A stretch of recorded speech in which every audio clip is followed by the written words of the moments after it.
Hi, Switch listeners. Welcome to our trauma podcast. It's the fifth in our series. So if you've been following along each week, thank you. And thanks for joining us again. If you haven't subscribed yet, please subscribe. We have all sorts of fantastic products and things that are coming your way. And at the very end, we always have a survey and a free downloadable gift for you.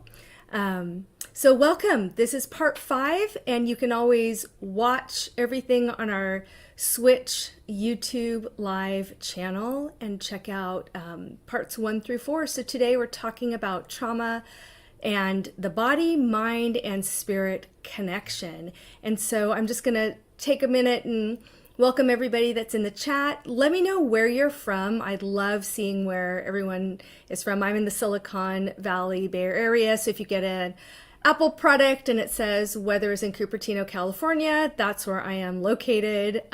So hi, lots of people from Ohio, and welcome in Toronto. Hey, Save the Butterflies. I'm starting to recognize people's faces and handles, and this is fantastic. So welcome for those of you that are new and those of you that I've seen. With that, we'll get started. So as always, please drop your comments and questions, thoughts, any clarification you might have in our chat, and I will answer them and address questions as we go along here. And then we always have slides for your resource and that you can go back to. And if I'm not being clear, let me know and I will try and say it all over again. So with that, welcome. And Christine from Big Bear, California, first timer. Hey, Christine, welcome. You're not too far from me, a couple hours. And let's hit the first slide. So, mind, body, and spirit, and how we hold trauma. So, let's talk a little bit about this holistic perspective. And so the purpose of our talk today, when we talk about holistic, we're really talking about who we are as whole people. So we can include our jobs, career, our identifiers, whether that is gender orientation, it could be ethnicity, religion, it could be whether we're parents or not, our birth order. So there's all these different ways that we identify ourselves. And so our holistic self is all of these different things that we as individuals see ourselves. And so trauma impacts these different areas, but we also know that if we've had trauma in our past, it can impact our mind, our body, and our spiritual self. And spiritual being how we think of our ego, our ethos. For some people, that's our soul. For other people, that's a connection to something outside of ourselves. And for other people, that could be a religious connection. So for the purpose of this talk, define spirit, how it makes sense for you. And then mind is our cognitions, what we think about, and our emotions, and then our body, how we are in our physical being. And then thinking about our holistic self as this wheel, where each spoke of the wheel is a different part of who we are. And when one or two of the spokes, five of the spokes are bent, our wheel functions just fine.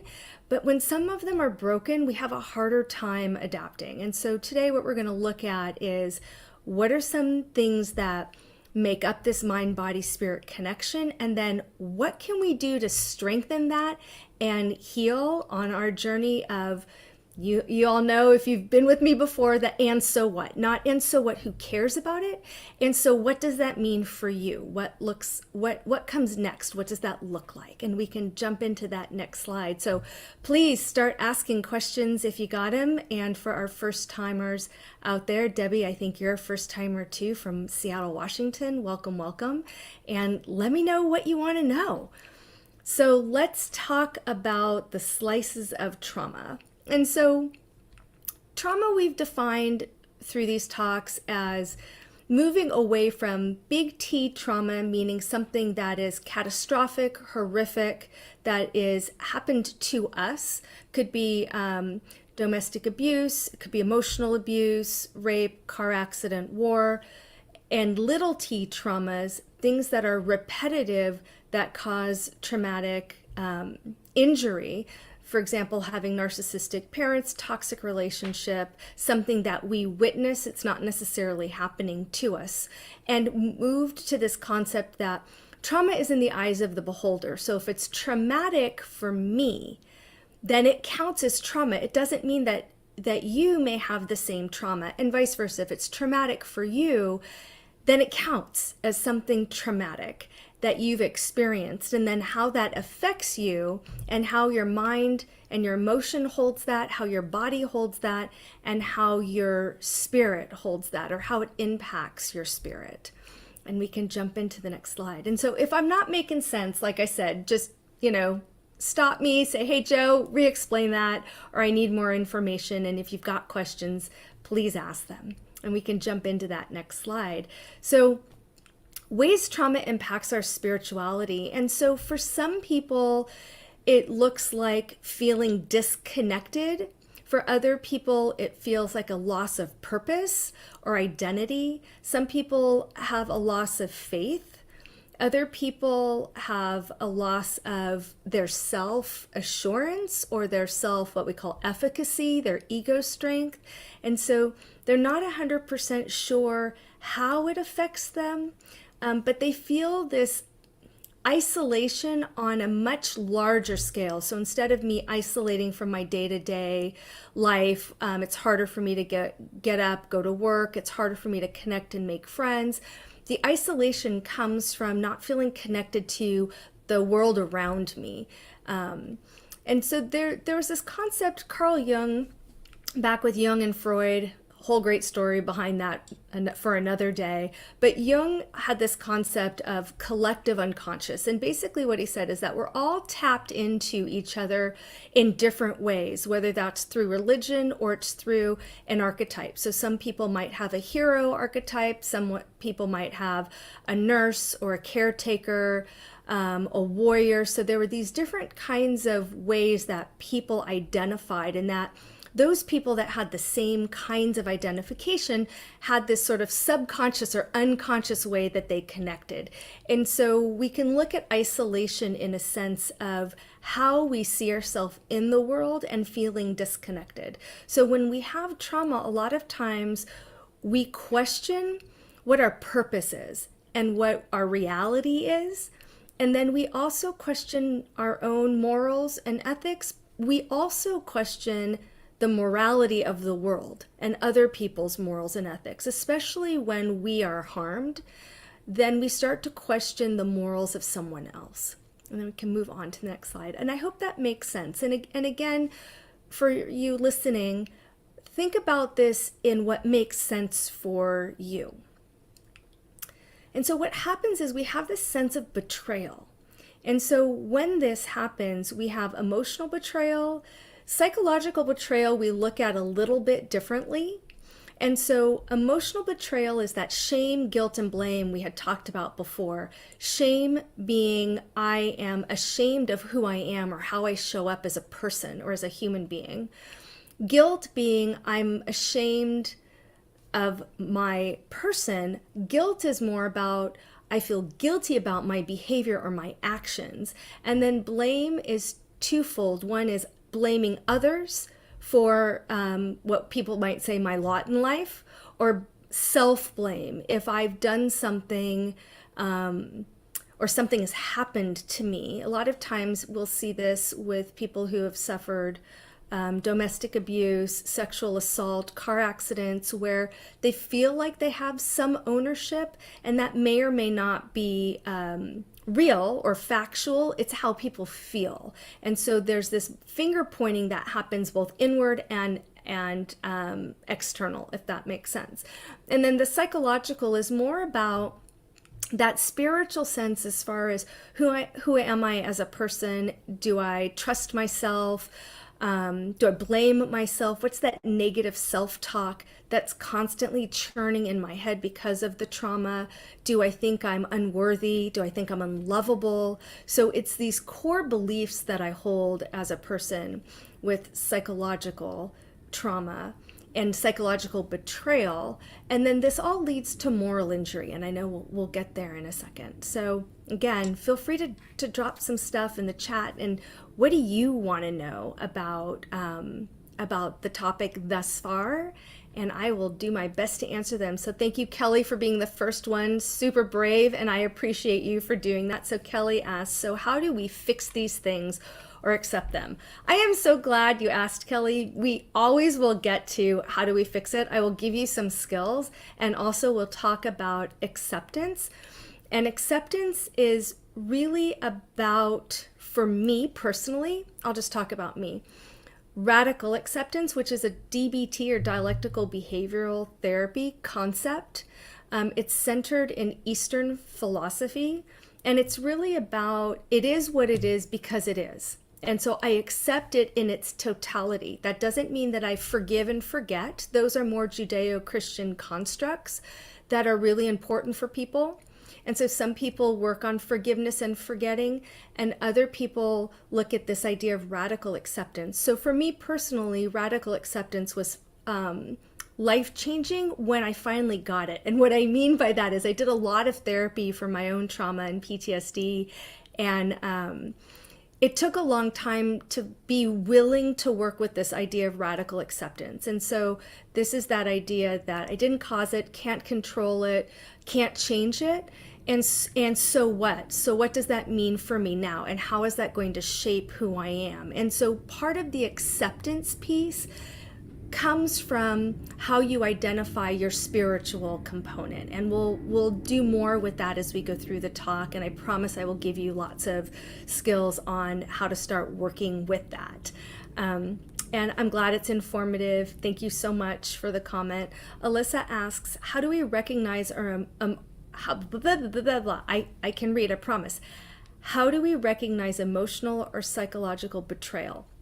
That's a really good question. And so typically the best ways to spot some of this stuff is the negative self-talk that you hear, or those voices that are churning. I know on Insta there's been a lot of little miss and then fill in the blank, right? That's been a popular icon or image in the last couple of weeks. And I always joke and say I have a whole committee, and I promise you I'm not hearing voices. But I have these little miss, can't get it right. Little miss, will never understand. Little miss. So when that negative self-talk starts to churn, that's a really good indication about this idea of blame, whether it's emotional blame or psychological blame. And then also watching patterns. You know, am I finger pointing a lot? Well, it's always somebody else's fault, or it's always my fault. So moving into this black and white thinking, or this all or nothing thinking that we have, where it's always something or it's never something, and then watching the guilt and the shame. Do I feel guilty about my actions? Am I replaying events from years ago that I still feel guilty about? Or do I feel ashamed about who I am as a person? And so these are things that are thematic that will continue to resurface. And so that's a really good indicator that this may be something that you might be struggling with. And so let's see. Someone puts in the chat, it gives a way of understanding and making sense to my experience. Good. Thank you for sharing and being vulnerable. Alyssa, you are welcome. And we can move on to that next slide. And then we can take a look at moral injury. And so moral injury originally was a term that we used more for veterans. We extended that out to first responders, so police, firefighters, EMTs, doctors, and it had to do with the morality of who I think I am and what I've done, what my actions are. And so does my morality and my ethics match my actions? And so when there's a break in that construct or that paradigm that we have for ourselves, and everybody has their own sense of this based on, again, how we identify. We have this moral injury. And so originally we were looking at moral injury, in the field of psychology, on looking at veterans specifically and people that had gone to war. And what we were curious about was that sever, or that break in, I believe in one thing and my actions are such that caused me to break or sever that belief. I had to protect myself and people died. I had to do horrific things. And so there was this break in that moral construct that one would hold for themselves, and we call that a moral injury. Now we know a lot more about it, and we know that moral injury and trauma go hand in hand. And so when people have experienced trauma, there's a lot of times where it compromises their what we would say moral compass, right? It compromises their view of themselves and how they fit ethically in the world. And so that really deep level injury is more about that spiritual injury than it is about the emotional, psychological, or physical one. And when we get to physical, we'll talk about how this is all interconnected, because our body holds on to all of these experiences, the emotional, the cognitive or psychological, and the spiritual. So moral injury can drive some of that pieces that we talked about in the beginning, with that loss of self or loss of connection, loss of faith. And so the moral injury component is really getting stuck in the trauma and allowing that being stuck, that experience to overtake how we see ourselves as moral people. And I hope that makes sense for everybody. Give me a thumbs up if it does. We can move on to that next slide. So when we talk about psychological trauma and we talk about looking at it from a holistic perspective, we're talking about this concept of moral injury, and that extends to self-betrayal. How have we betrayed ourselves because of the wound that we feel? And so for me, when I think about moral injury, I think about it as a really deep, very deep wound that's sort of in the center of my chest. And it overtakes everything that I am, and how I see myself, how I act sometimes, what I think about things or people or experiences, how I see myself behaving in the past. So it tends to color my sense of reality or perception of what the past might have been like. And then that leads to this sense of self-betrayal. I'm not 100% sure if I'm experiencing my behavior, my actions, the world around me in the way that that it's, quote, air quotes, supposed to look. And so it's almost like self-betrayal. You're gaslighting yourself, if that makes sense. Like you're almost trying to convince yourself that what happened didn't happen, or you didn't experience the trauma, or you have some ownership in the trauma. You're in some ways responsible for it. And so then it starts to, kind of seep into that shame, blame, guilt component where you're moving into this cycle. And so I think about it as a hamster on a wheel, or really, I feel like it's a roller coaster ride. You get on and you go up and down and all around, and you go around 3, 4, 5 times. Eventually you get off the ride and maybe you're a little disoriented, but it was fun, and you get back on the ride again. And not that any of this is fun, it becomes familiar. And so the more we self-sabotage with self-betrayal, the more we tap into the moral injury, the more we tap into the guilt, shame, blame, and we start to associate our experiences with that, the more comfortable we are living in that world. We get back on the roller coaster ride again. And so we ride it up and down and all around, get off, and then sometimes we go, okay, that's too much, I don't want to do it again, and then we find ourselves back on the ride.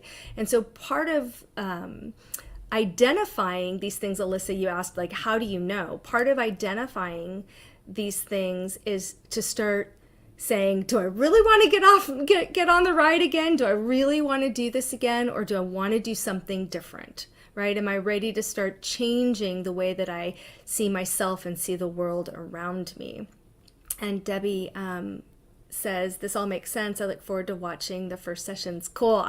Let us know, Debbie, what you think too. And make sure you all subscribe, and then you can get the information about the next sessions. And we'll jump on to the next slide. So with self-betrayal and moral injury, it starts to compromise our spirituality, as we said, and we can keep going forward here. I think I belabored this point a little bit. And so what happens in our bodies when we have this loss of spirituality, loss of self, loss, moral injury, we have trauma, we have a break in our the way that we think about ourselves, right? We have a lot of negative self-talk, as our body just takes it all. And so every time our fight, flight, freeze response, our autonomic nervous system, our parasympathetic nervous system, and our sympathetic nervous system, anytime all of that gets activated, our body floods itself with a bunch of different stress hormones. And so when that happens, our adrenaline goes up, right? We become really aware of our situation. Some of us freeze and we dissociate, we go out of body, or feel like we have this out of body experience. We get frozen. Other people will flee or run. They'll flee the experience, regardless of what the experience is. And then other people will fight. Their adrenaline and testosterone and some other different sex hormones will kind of pump into overdrive. And so when people say they see red, sometimes that's really what they're referring to, is they move into their fight defense mechanism. So when our fight, flight, freeze gets activated, our body floods itself with all of these hormones, and it takes 72 hours up from 72 hours up to 2 weeks for one of those activations and all of those hormones to leave our body. So every time we're re-triggered, right, or that fight, flight, freeze is initiated, we have this hormone dump, and it takes another 72 hours to 2 weeks for those hormones to leave our system.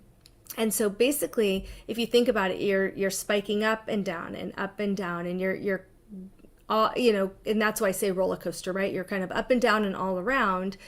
And then our body remembers that feeling. So it remembers the fight, flight, freeze response, and it remembers emotionally. It remembers how we emotionally felt, not just how we physically felt with our heart racing.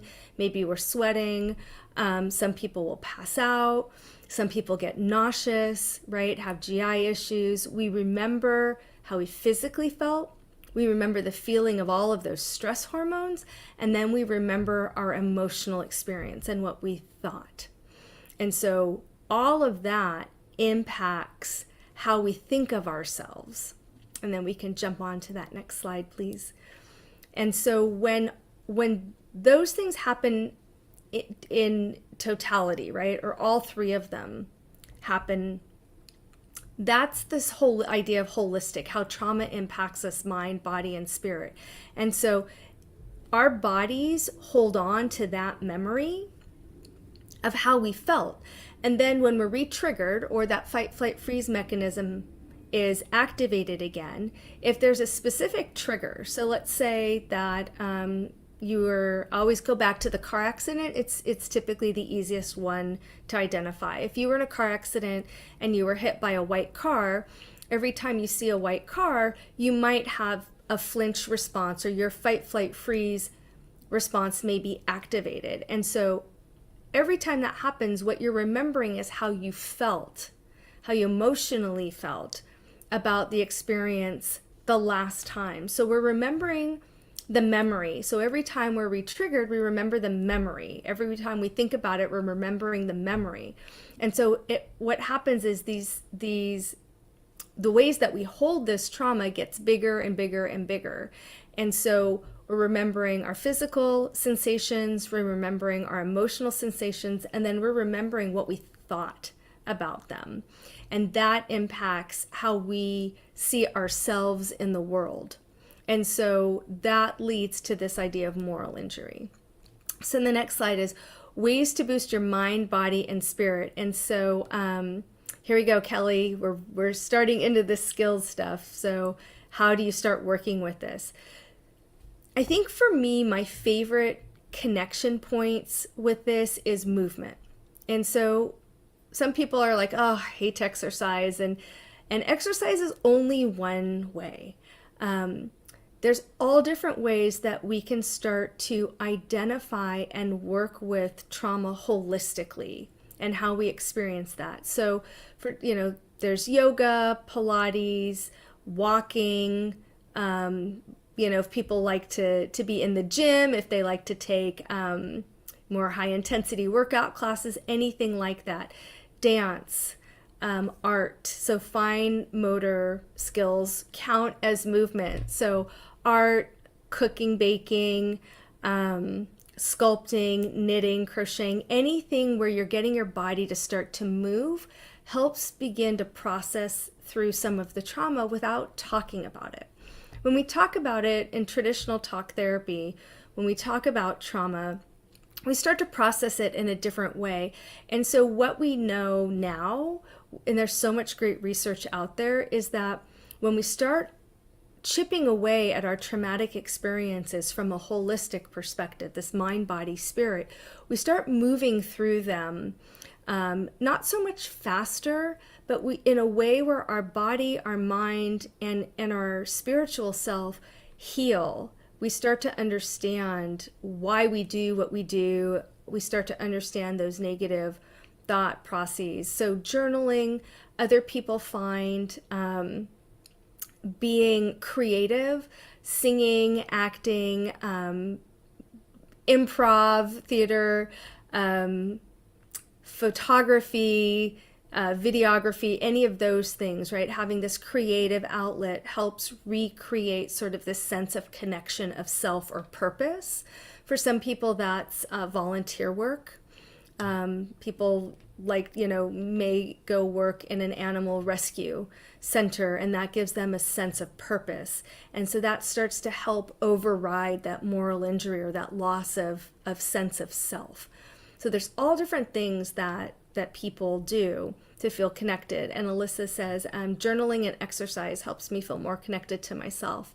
Yeah. And so when you start that process, doing things in connection. So doing some journaling and then maybe doing some yoga or some meditation, going on a walk and listening to your favorite playlist and really thinking about what are some things that you're grateful for and how do you want to move forward, that and so what? How do you start to move through your trauma?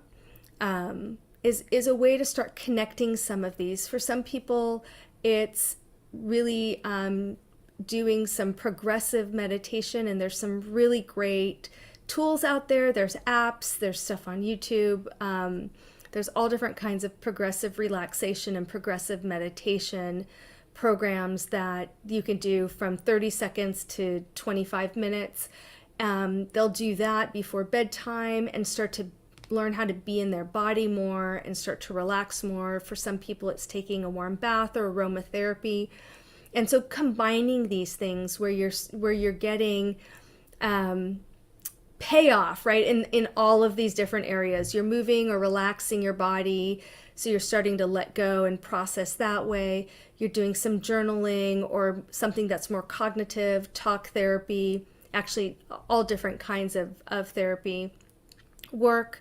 And so doing something that's engaging the trauma on more of an emotional, intellectual sense, and then engaging the trauma in your spiritual identity. And again, that could be anything from meditation, yoga, volunteer work, to going to church and seeking out clergy. So those are all different things that we can do to start boosting and healing our mind, body, and spirit. We can jump into the next slide. So Save the Butterfly said, I read recently that pairing a new habit with an existing habit is a very effective way to incorporate the new habit. You're more likely to remember to do it and more likely to stick with it. Yeah, it's great. I love that you brought that up. Thank you. If you think about changing behavior modification is super simple. Just do something new. It's not a hard concept, right? Just do something new. And okay, cool. But what if I don't remember? Or what if I forget because I was too busy, or I didn't make me feel good in my body? Or what if I don't like it? Or now that I've forgotten it for 3 days in a row, why bother? Because I've already screwed it, right? We can self-sabotage so easily. And so it takes doing the same thing.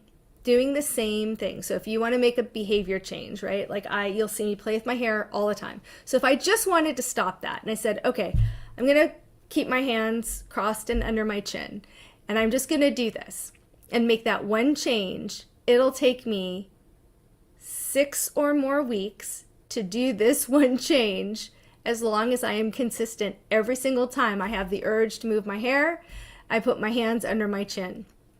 It's not realistic. It's why it's so difficult to do. So yes, when we pair it with something that is comfortable and familiar, and we make slow and steady changes. So if you think of making a life change and not a behavior modification, it works much better. So for example, a lot of times I'll hear people say, I really want to start exercising, but I don't have an hour to go to the gym. Yep, totally get it. So what would walking around the block just once, get outside and walk around the block, what would that look like? And, could you do that listening to your favorite playlist, right? And the resistance that people will have is they'll say, but that's not exercise, Joe. Like, that doesn't count. And I always come back with, what do you mean it doesn't count? My watch logs it. Like, I get credit for moving my body. Of course it counts, right? And if you feel like it, go twice around the block, right? If you feel like going every day, go every day. If you go twice, you go twice.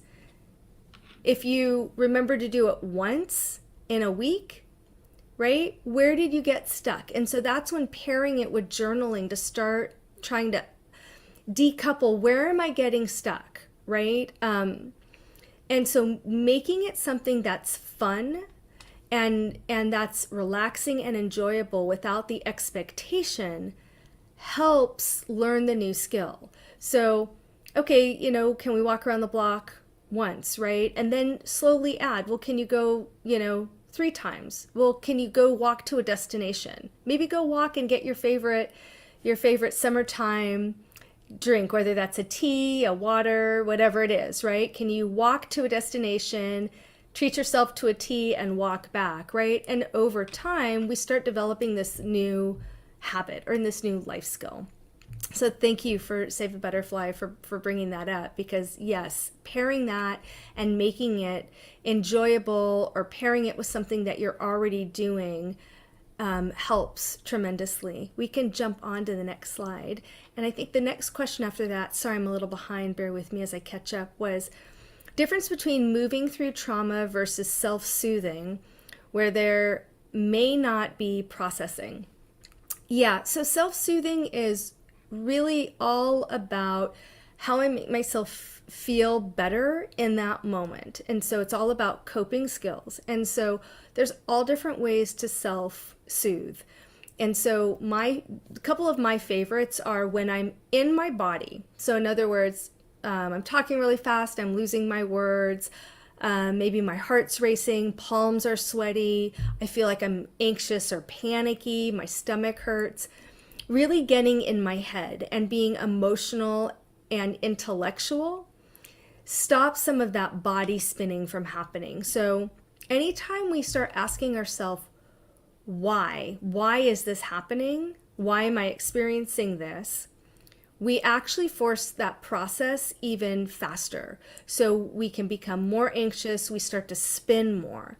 And so really what we want to do is we want to say, okay, what do I need to do next? So when I'm really in my body, using thought stopping, so visualize a stop sign, I say out loud, okay, stop, take a breath,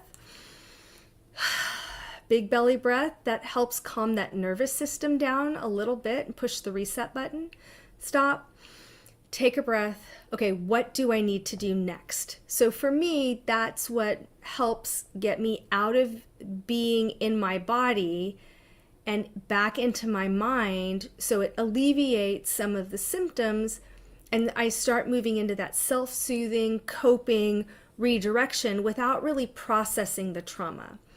When I'm in my head and I'm spinning, oh my gosh, I shouldn't have said that, what did I do? I wonder if they like me, I wonder if I embarrassed them, I embarrassed myself, whatever it is. I didn't like the way the podcast went, it doesn't matter, right? When I'm in my head, getting up and doing something physical, so stretching, shower, washing my face, having something cold or hot to drink, really getting into my body, moving, any of the things we've said before, helps get me out of my head. And it's the same thought stopping technique. So even when you're spinning in your head, it's really that stop.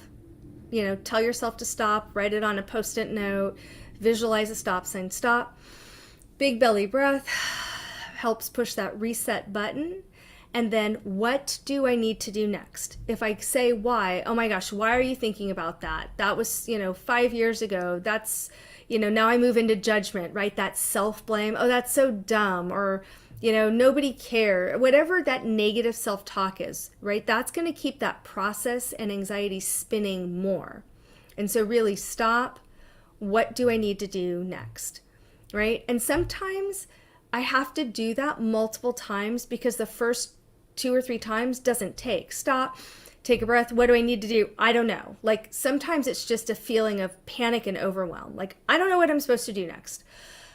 Take a breath. Stop. So a lot of times I tell myself, okay, Joe, stop talking. Just stop talking. Take a breath. Roll your shoulders back, right? Roll your head. Unclench your jaw, because for those of you that are listening, I'm sure you are probably holding your jaw really tight. You hold your shoulders really tight. Unclench your hands, wiggle your fingers, wiggle your toes. Take a breath. Okay, what do I need to do next? And if it's, I don't know, start again. Stop.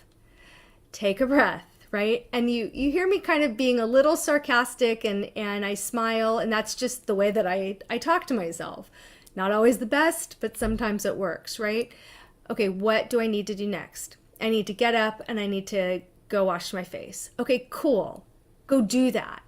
Then what do I need to do next? So you keep asking, what do I need to do next to help you move through whatever the experience is? And that keeps you out of the processing. And again, more of that, like you said, the self-soothing or coping mechanisms. Great question. They're all such great questions. Thanks for asking that. Same thing with the spirituality stuff. If you're noticing that you're really stuck in the moral injury, that disconnect, it's the shoulda, woulda, couldas that come up, and you feel like you're jaded. So a lot of times, I wouldn't, let me digress a little bit.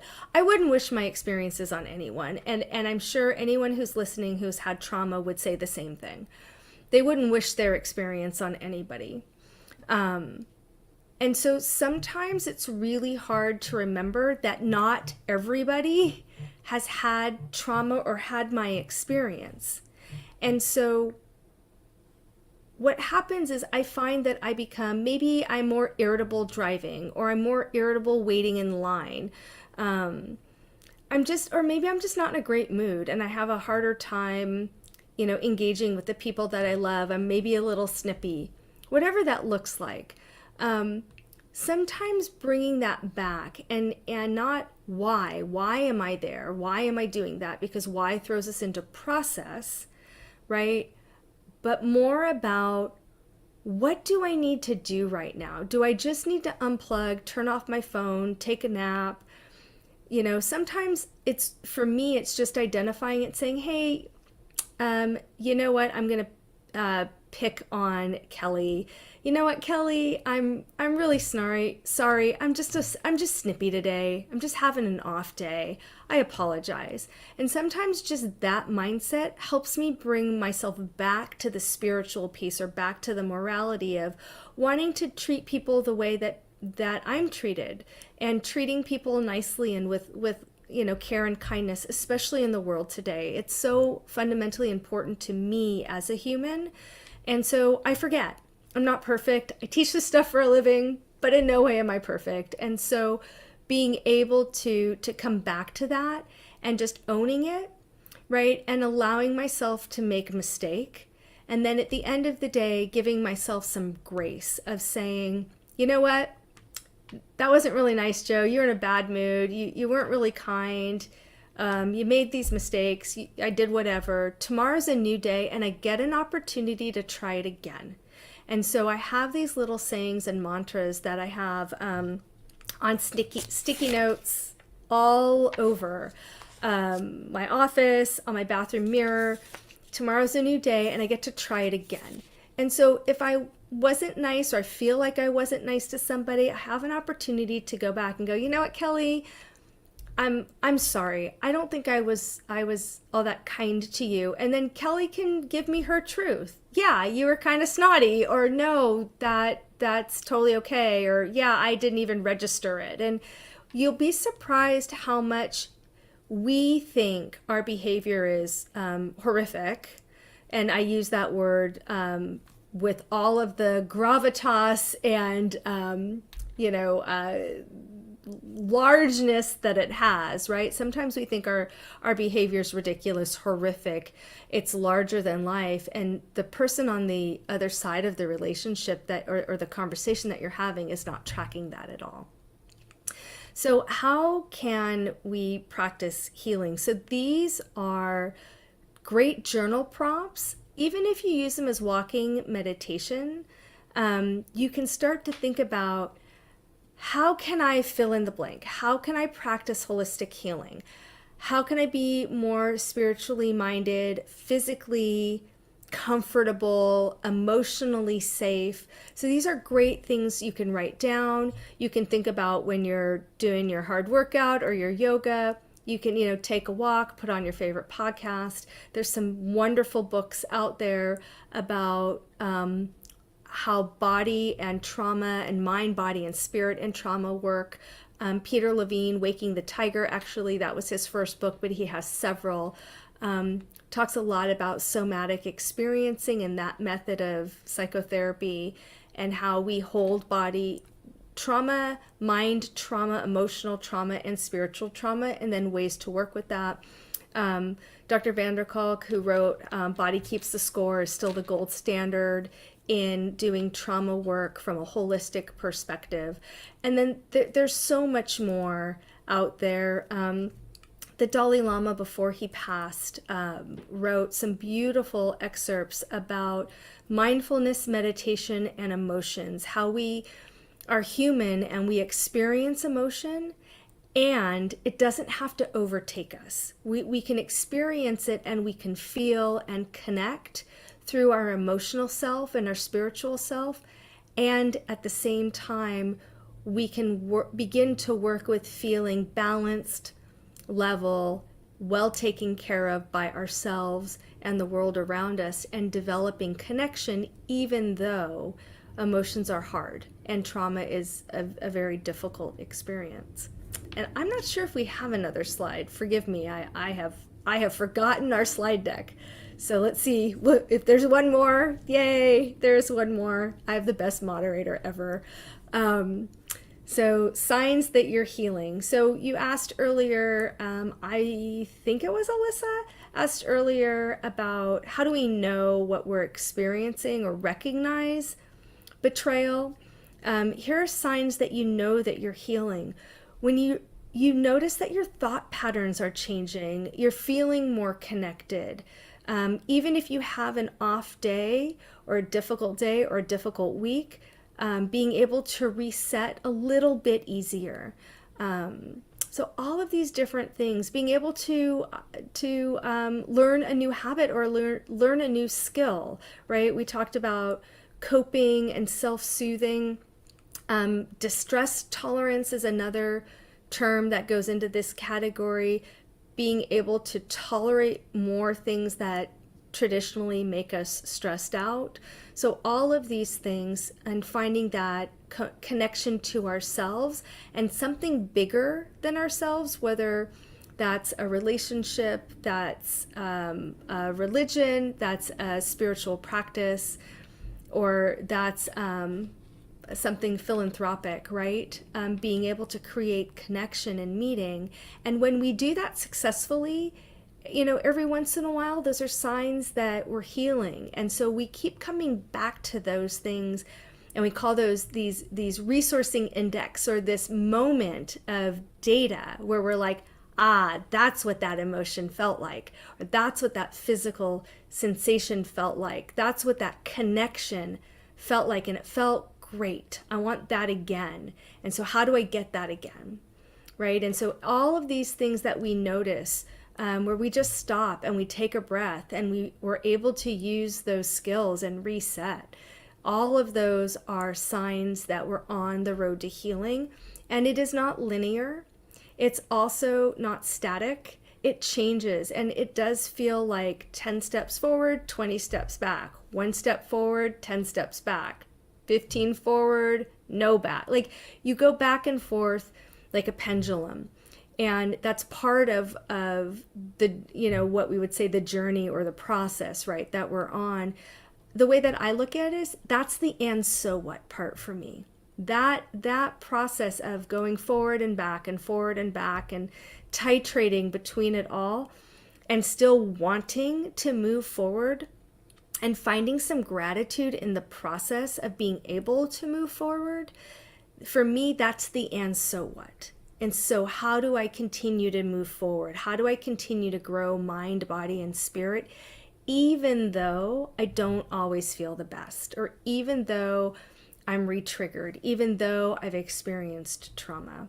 And so I know we're coming up on time, but I want to make sure that I'm getting to everyone's questions. So comments, questions, thoughts, resources, whatever you have to offer, pop them in the chat, and I would love to hear what you're all thinking about this.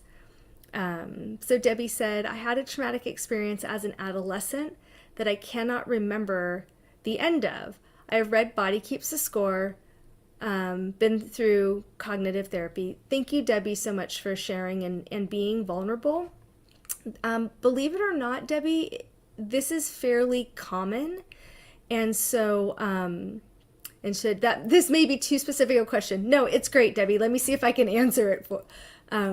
It's really common for people to not remember everything of the traumatic event. For some people, they don't remember anything. They know that something happened, or they were told that something happened, but they don't have memory.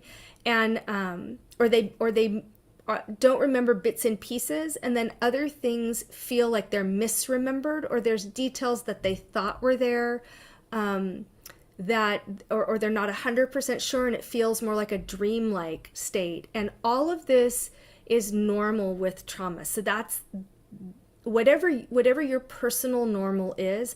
This is a normal experience. Our body and our brain is doing exactly what it needs to do to keep us safe. It shuts down.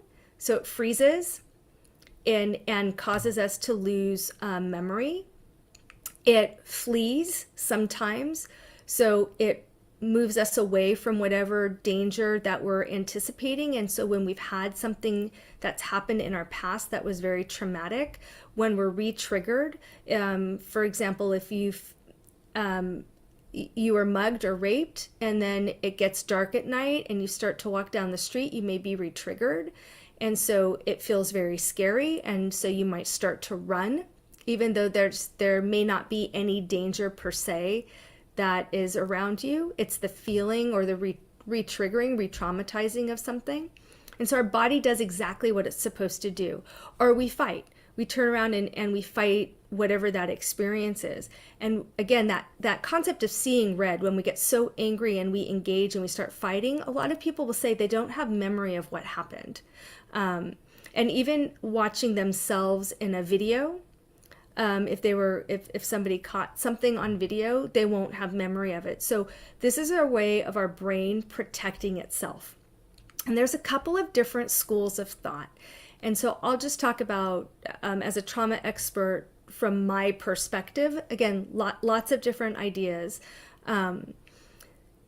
There's this push for some people who come into my office and they say, I want to remember every single detail. I can't get over it. I can't process it until I do. And they are not wrong. That's one style of doing trauma work.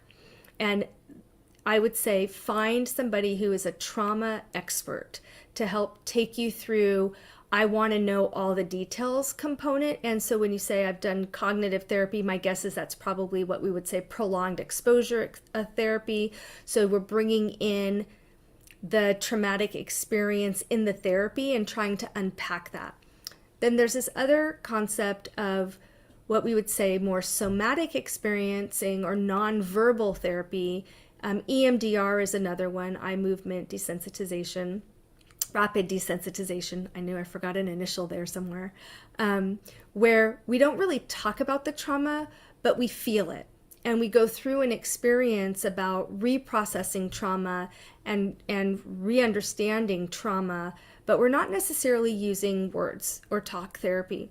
And that also works. And so if you think of each one of those things being on either end of the continuum, there's a bunch of different theoretical orientations that sort of fall in line between those two things.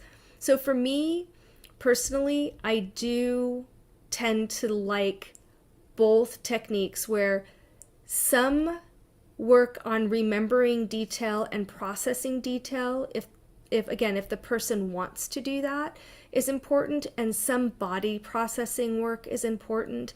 And I like to go very slow, and I think about it as Legos. And so I really want to start with developing skills first. And as I develop skills, then we start working on reprocessing or re-understanding trauma. So I work up backwards a little bit, if that makes sense. I start with the skills stuff first, and then we go, or 60,000 feet, and then we get lower and lower and get closer and closer to how we process the trauma. And so I hope that makes sense. Debbie said, I do I have to remember to heal it? I froze. Absolutely not.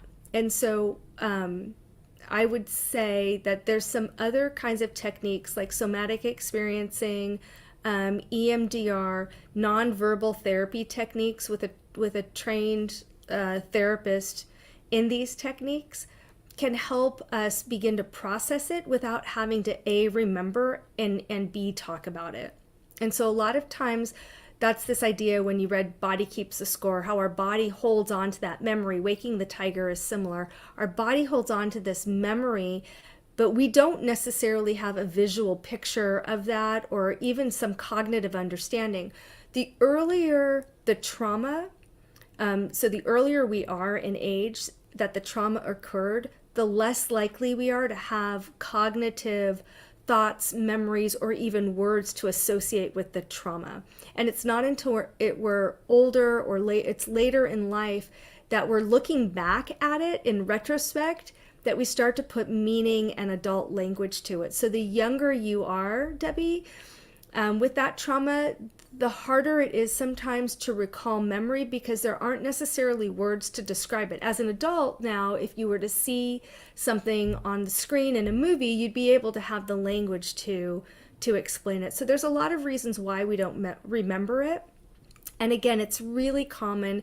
It's part of the traumatic experience. So, and it's your brain and your body doing everything.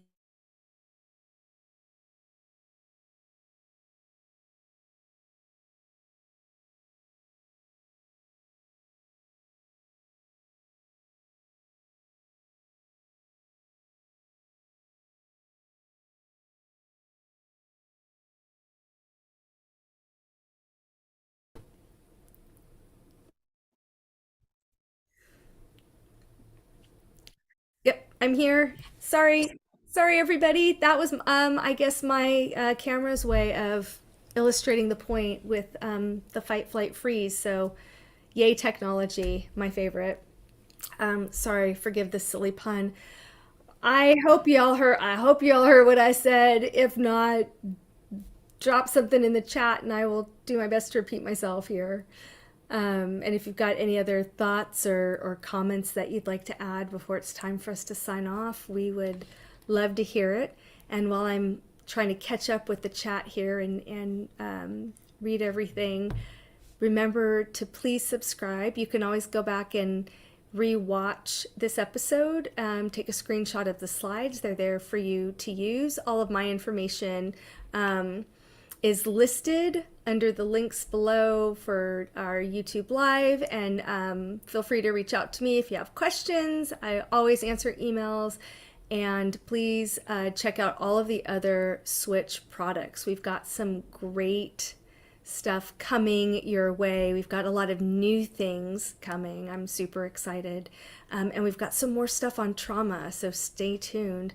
Let me try and catch up here. Save the butterflies. If trauma was experienced at age 7 and one cannot recall anything prior to that date, what kind of therapy would you recommend for retrieving good early childhood memories that have been lost? That's a great question. What comes to mind is doing some EMDR, because a lot of times what EMDR will unlock is all of the positive stuff that we repress. And so it's common with trauma that it locks everything down and we just don't remember. And again, I hope the takeaway for folks listening is that this is our brain and our body's way of protecting us. And so these experiences are normal when we can't remember, when we move into fight, flight, or freeze. And this protection is what keeps us alive. And it doesn't feel like it keeps us safe. That may be the wrong word. I'm not sure if that word feels comfortable or not, but it's definitely a way that keeps us alive.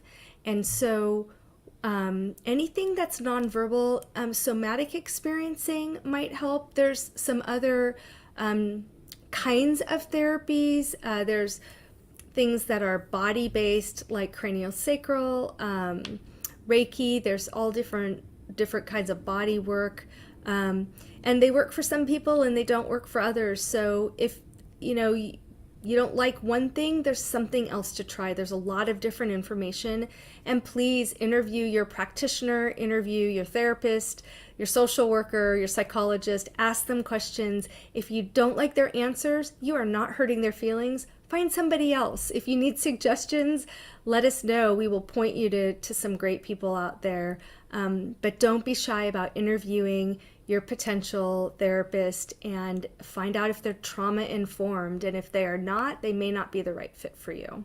So with that, thank you all so much for joining us and being a part of this trauma series. It's been a lot of fun, and I'm just so glad you could join us. And if this is your first time, thanks for picking up this one, and feel free to check out the others and let us know what you liked and what you didn't like and what you want to see more of. And with that, thanks all. Don't forget there's a survey and a free gift for you at the end, and I look forward to seeing y'all again. Take good care, and you're most welcome. Thanks, everyone.